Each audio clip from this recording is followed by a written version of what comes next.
Hello, everyone. Welcome to our weekly class on navigating parenting. Thank you so much for joining us and taking the time to empower yourself and nurture your relationship with yourself and your children. Today, we are going to talk about apologizing. The big question is always, should parents apologize, right? Does apologizing show a sign of weakness or a sign of strength? How do we teach our children to apologize? Right? If we apologize for our actions as parents, then does that validate our children's part in the conflict? And if we do believe that we should apologize, how do we do it? How do we go about that? Navigating parenting is all about creating and building connection with our children in a conscious way. So, respect, trust, cooperation are all things that stem from that connection that we want to build with our children. If we really have a deep two-way connection with our kids, we are going to respect them. They will respect us. They will cooperate with us, and they will trust us. So we always want to keep in our minds, right, when we're reacting to and handling a challenge or making a decision, is this moment creating a deeper connection for me with my children? Is it creating a stronger, more lasting connection for me with our children or not? And if it is, then go for it. And if you don't think it is, then maybe there's another way to go about things. Now, apologizing can be an amazing way to create a deeper connection with our children, to really build trust and respect and cooperation. I like to call apologizing repairing, because when we have a disconnect with our child, we can always repair it. We can always fix it so that it really becomes like, just another step, another part of our relationship, but doesn't actually cause lasting damage. As long as we want to, we should never feel like as parents, we've made such a huge mistake with our kids that we can't come back from it, because that by itself actually puts more distance between us and our children, right? Knowing that there is no mistake that's too big for us to come back from. There's no mistake that can't be repaired between us and our children can really help us to understand that those are just those challenges, those mistakes are opportunities for us to actually create a deeper bond. So as opposed to them being like something that we can't repair, that we can't fix, and will always, cause this disconnect between us and our children, those challenging moments can actually be turned into moments where we actually really can create a stronger, deeper relationship with our kids, right? We can always repair. We can always repair. Apologizing, right? Being someone who can take responsibility for mistakes that we have made is a strength. It's a superpower. Okay. Apologizing doesn't mean that there's anything wrong with us or with us as a parent, with us as a person. It doesn't mean that we have it's not admitting that we have a character flaw. Apologizing simply means that a mistake was made. And it's a really important distinction, right? Because a lot of times when we feel like we did something wrong, we have shame. And what does shame mean? There's something wrong with me. There's something wrong with me as a parent. There's something wrong with me as a mom, a dad, or a human being. And that can really keep us from wanting to apologize, right? Because then we're admitting that there's something wrong with me. But actually, when we make mistakes, we're just admitting that we did something wrong. That doesn't mean that we are inherently flawed as people. It just means that we're a human being and we make mistakes. And guess what? That's okay. That's a part of life. That's a part of living. That's a part of having a family and having interactions and relationships with other people. We are not perfect. And so we will always make mistakes. That teaches our children that it's also okay for them to make mistakes. Because if we live life thinking that if we make mistakes, there's something wrong with us, we teach our children that when they make mistakes, there's something wrong with them. And so not only does it become harder to apologize for mistakes, then we get down on ourselves. We believe that there's something wrong with us, which diminishes our self-esteem. Maybe it, diminishes the amount of relationships that we want to have in our life. Maybe it diminishes the quality of the relationships we have in our lives, right? So it's just so important as parents for us to know that apologizing is actually a superpower. It's actually a strength, right? being able to apologize means I am whole. I am secure enough with who I am as a person that I'm allowed to make mistakes. And that is absolutely something we want to model for our children. We don't want them to think that, first of all, that we're perfect, because then they'll think that when they grow up and they become parents, they have to be perfect, and they'll discover they're not, and they'll think there's something there's something wrong with them, right? That's really important. And it's really important for them to know that for themselves, part of being human is making mistakes, and that's okay. So now that we understand that actually apologizing is a sign of strength, it's a way of teaching our children, of modeling for our children. How do we apologize in a way that can repair a difficult moment that we had with our children, right? How do we apologize and repair in a way that we can become more connected and grow our relationship from that experience? Just saying, I'm sorry for doing this, is powerful and it's important.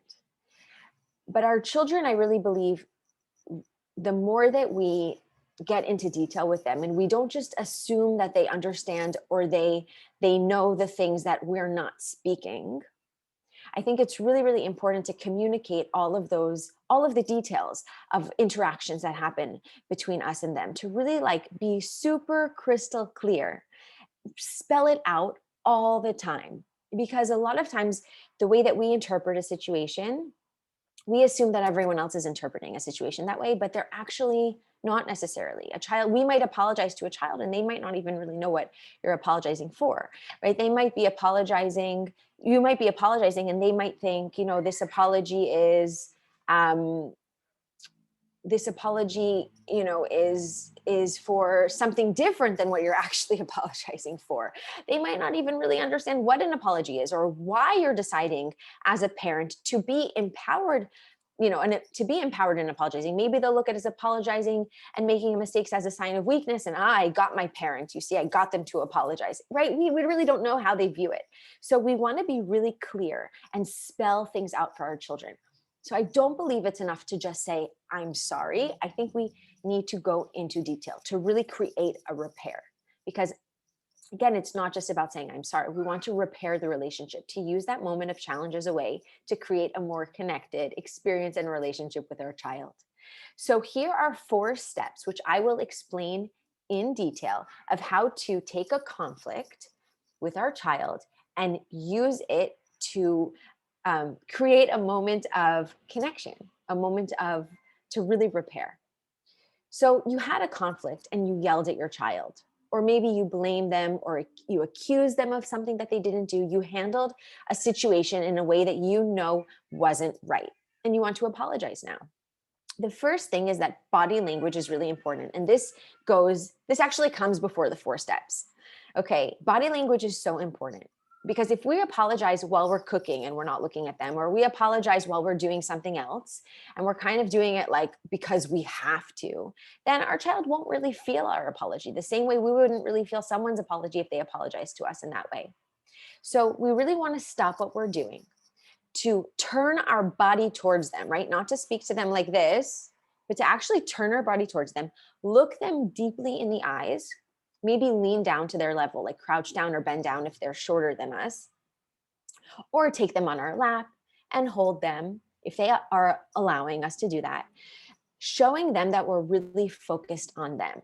We are giving them our attention and our energy, and this apology means something to us. It is so important for us to repair.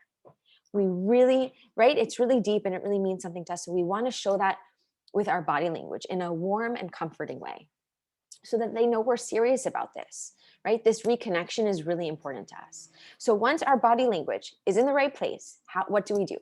Here are the 4 steps. The first one is to acknowledge. Acknowledge what happened. State your behavior, right? State the behavior that you're apologizing for.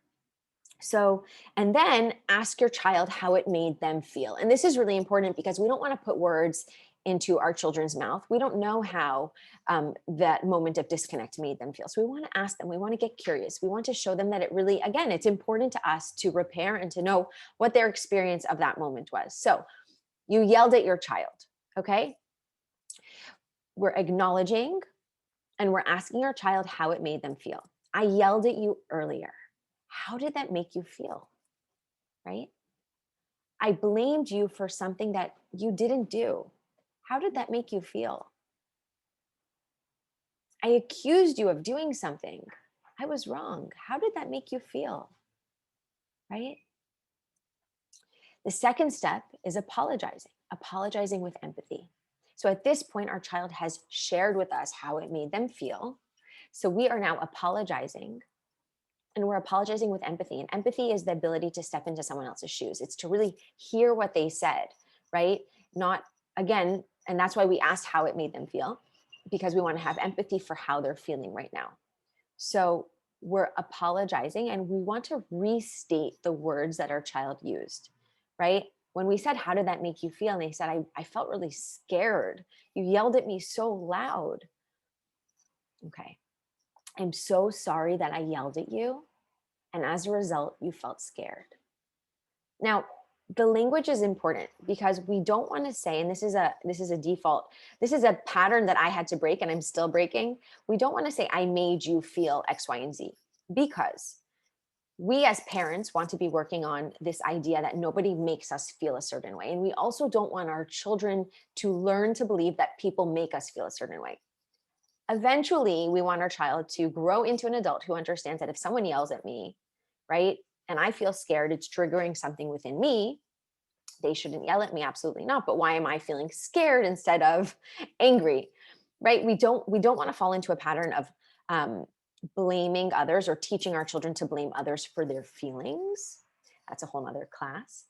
But we do want to acknowledge how they're feeling as a result of the fact that we yelled at them, right? So I'm so sorry that I yelled at you. And as a result, you felt scared. And we want to use the same words your child uses to describe what their feelings were, so that they know that they're heard and that you get it. You get how they feel and you're there with them, right? You're really feeling how scared they felt.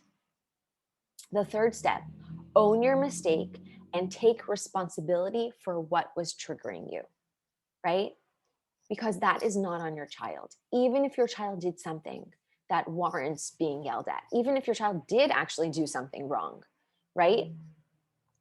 We still can't blame our children for our reactions. Our reactions belong only to us. We cannot say, you made me yell, or, right, like you did something and so you caused me to be this way, because then we're putting our feelings and we're blaming our children for the way we feel. And we can't do that. That's not part of being an empowered person, right? It's not on, our reaction is not on our child. So we're owning our mistake. I yelled because I was feeling frustrated. I yelled because I was feeling frustrated. For example, right? We want to take responsibility for what we were feeling, what was triggering us, and explain it, because again, we want to spell things out for our children so they understand and they can learn later on, how to apologize, how to own your feelings. By spelling it out for them, we're really explaining to them, this is how it goes. It's the best way to model behavior. I yelled because I was feeling frustrated and I didn't know how to calm myself down in that moment. So I took it out on you, and that wasn't fair to you, right?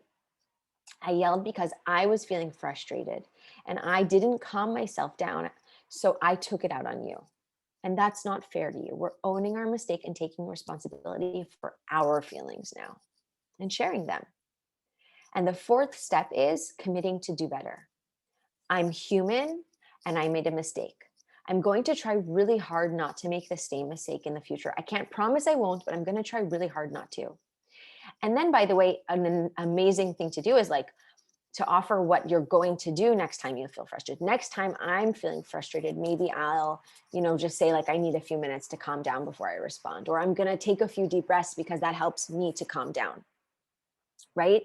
Being really clear and noticing what it is that helps us to calm down on our own really, helps reiterate this idea that our child can also learn to do the same thing when they're feeling frustrated or scared or sad, right? Rather than them learning to have really big reactions, which is what they learn from us when we do, but rather to explain to them, like, the same way we talk about you finding your calm or finding a way to help, to not scream or yell or tantrum, to help you regulate, I'm going to try to use my self-regulation tool in this moment going forward. Right. And so we're just acknowledging that, and we're owning it, and we're being really transparent about this whole process. Because again, as important as it is for us to repair and apologize, which it is very important because it creates connection with our children, what happens is it's also very explicitly and clearly modeling for our children what they can do next time they make a mistake, and how okay it is to make mistakes, right? As long as we acknowledge them for what they are, and we use it as an opportunity for further connection and repair. Now, what if our child was also wrong? As a parent, I believe that we should be the first to come forward and say, I'm sorry for our reactions, and to initiate the repair. But let's say there was a fault of our child, right? They did lie to us. So we yelled at them, but they lied. They really need to learn that they can't lie. And that's actually really important. It's not just us. It's not just about us as parents constantly apologizing. Our children should also own their part of the story. Really from a young age too, not just teenagers, right? From the time that they can talk, or even before they can talk, just kind of like, bringing them into this idea of, I'm sorry for the way I handled it, and let's talk about how you can handle your part differently next time. And that's how to approach it, right?